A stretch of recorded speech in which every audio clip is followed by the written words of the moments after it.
Qual é o papel dos estrogênios no sistema nervoso central? Por que o humor feminino tende a variar conforme o ciclo menstrual? Você quer compreender a resposta técnica e explicada com riqueza de detalhe das duas perguntas anteriores? Assista esse vídeo e me acompanhe. Antes de mais nada, inscreva-se no canal, ative as notificações, todas essas coisas que qualquer um que gera conteúdo para o YouTube pede para as pessoas que assistem o seu conteúdo.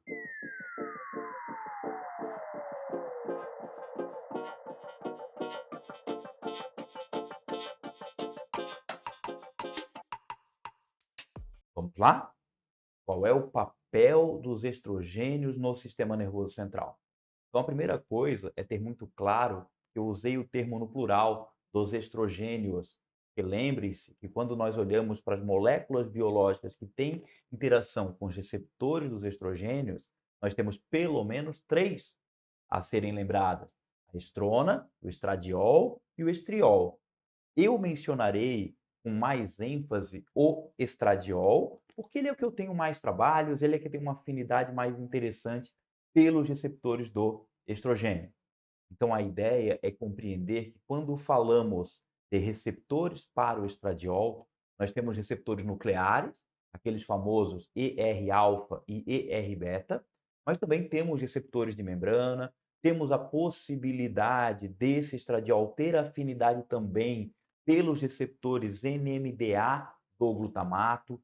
E quando eu começo a ter consciência desse tipo de informação, eu começo a perceber e, invariavelmente, sim, teremos um papel interessantíssimo, importantíssimo do estradiol no sistema nervoso central. E aí, se você me pergunta: "Fabrício, diga para mim, por favor, a localização desses receptores". Então, antes de mais nada, deixe-me deixar claro para você que eu vou focar nos receptores mais tradicionais, que são o ER-alfa e o ER-beta, ou o receptor para o estradiol alfa e beta, que são receptores nucleares que, quando ativados, coordenam a expressão de proteínas. São receptores que se comportam aproximadamente como um fator de transcrição, vamos dizer assim. E se nós olhamos, então, para a expressão desses receptores no sistema nervoso central, nós percebemos que eles são expressos, por exemplo, no córtex pré-frontal, no núcleo accumbens, no hipocampo, na amígdala, no estriado.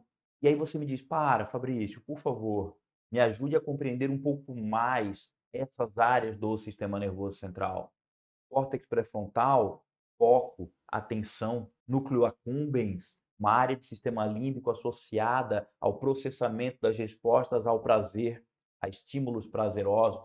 Hipocampo, aprendizado, memória. Estriado, formação de hábitos. Uma outra área que veio na minha cabeça enquanto eu falava esses exemplos é o locus coeruleus. Se você procura no YouTube, se você procura no PubMed, dependendo de onde você acha suas informações, você vai escrever locus coeruleus, que é uma área muito bem associada à alegria. Existe um livro de farmacologia que o autor bota uma frase muito curiosa. Ele fala: sempre que há uma despolarização dos corpos celulares no locus coeruleus, temos uma literal chuva de noradrenalina no sistema nervoso central, promovendo a percepção de alegria. Claro, muita ativação, muita noradrenalina pode ser um gatilho também para ansiedade. Mas isso é um capítulo para um outro vídeo, é um termo para um outro vídeo. Vamos focar na conversa de agora. Então, qual é o papel dos estrogênios no sistema nervoso central? Primeiro, compreender a localização dos receptores para esses estrogênios. Então, nós temos o quê? Nós temos córtex pré-frontal, nós temos áreas límbicas, como o núcleo accumbens, nós temos o estriado, nós temos os locus coeruleus, nós temos a amígdala, uma série de áreas muito bem relacionadas a controle de comportamento. Mas aí você me pergunta: "Fabrício, você já começou a me dar uma dimensão, então, de qual é o papel desses receptores do estrogênio, no fim das contas, nessas áreas". Mas se você conseguisse me dizer assim: "Poxa, em curtas palavras, por que que uma mulher, durante um ciclo menstrual, pode ter variações no seu humor?". Eu acho que tem uma frase que me ajuda muito a exemplificar isso que eu quero dizer para você. Se eu tivesse que te dar uma resposta curta, grossa e direta da relação do estradiol com a serotonina, da serotonina, aquele neurotransmissor muito bem relacionado a respostas de humor, seria assim: o estradiol controla a expressão da enzima triptofano hidroxilase, inibe a expressão da enzima monoamino-oxidase e inibe a expressão do SERT, que é o transportador da serotonina. Mas eu gosto de dizer assim de maneira técnica, para que depois eu possa pegar cada um desses pontos e compreender com vocês. Então vamos lá. O estradiol aumenta a expressão da triptofano hidroxilase. Quem é a triptofano hidroxilase? É aquela enzima responsável pela síntese de serotonina. Então, quando eu entendo que o estradiol aumenta a expressão da triptofano hidroxilase, consequentemente, ele aumenta a síntese de serotonina. A outra parte da frase foi: o estradiol inibe a expressão da MAO. Quem é a MAO? É a enzima monoamino-oxidase, que é a enzima que degrada a serotonina. Em parêntese, não somente serotonina, serotonina, dopamina e noradrenalina. As três catecolaminas têm a sua degradação controlada pela MAO. Mas focando aqui na serotonina, vamos lá. Quando o estradiol inibe a expressão da MAO, ele inibe a expressão da enzima que degrada a serotonina. E aí é o famoso menos com menos dá mais lá da matemática. Quando você tem menos da enzima que degrada, sobra o neurotransmissor. Então, quando o estradiol inibe a expressão da MAO, acaba sobrando serotonina. E o terceiro ponto, lembra, eu falei que era aumenta a expressão da triptofano hidroxilase, inibe a enzima MAO, a expressão da MAO, e inibe a presença do SERT no terminal pré-sináptico. Quem é o SERT? S-E-R-T. T de transportador, SER de serotonina.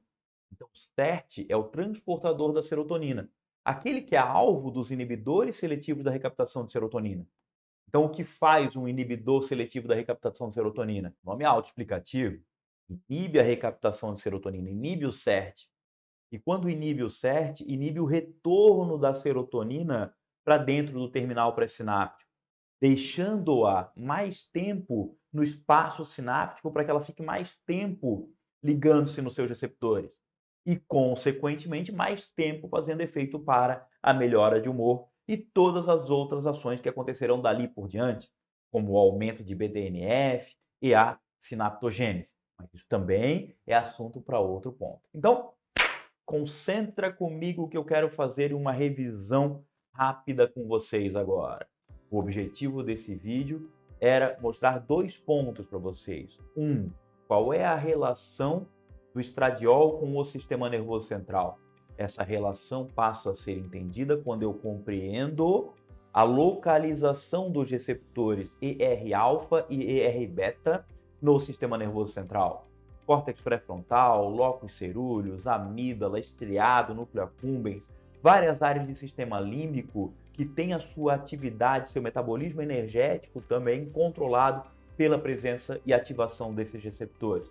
Depois, o segundo ponto, que foi o último que nós fizemos, qual é a relação do estradiol com a serotonina? O estradiol aumenta a atividade da triptofano hidroxilase, consequentemente, aumenta a síntese de serotonina. O estradiol inibe a expressão da MAO, consequentemente, inibe a degradação de serotonina. Se você aumenta a síntese e inibe a degradação, você aumenta a quantidade de serotonina. E, por fim, o estradiol ainda inibe a expressão do SERT, aquele transportador que retiraria a serotonina da sinapse. Consequentemente, ela fica mais tempo nessa sinapse. Dizendo tudo de uma vez só, quando eu compreendo que o estradiol aumenta a síntese, diminui a degradação e a recaptação, eu concluo que o estradiol aumenta as quantidades de serotonina na sinapse, dando a ele esse papel no humor e me fazendo compreender por que essa mulher que varia nas quantidades de estradiol durante um mês pode sim apresentar algumas alterações de humor e comportamento. Se esse vídeo te fez crescer, curta, ative o sininho, divulgue para as pessoas. Qualquer um que produz conteúdo no YouTube conta com a participação de vocês. Se você assistiu até aqui, você entendeu o que eu posso fazer por você? Deixe aqui nos comentários as sugestões de vídeo eu vou gravando conforme o tempo for acontecendo.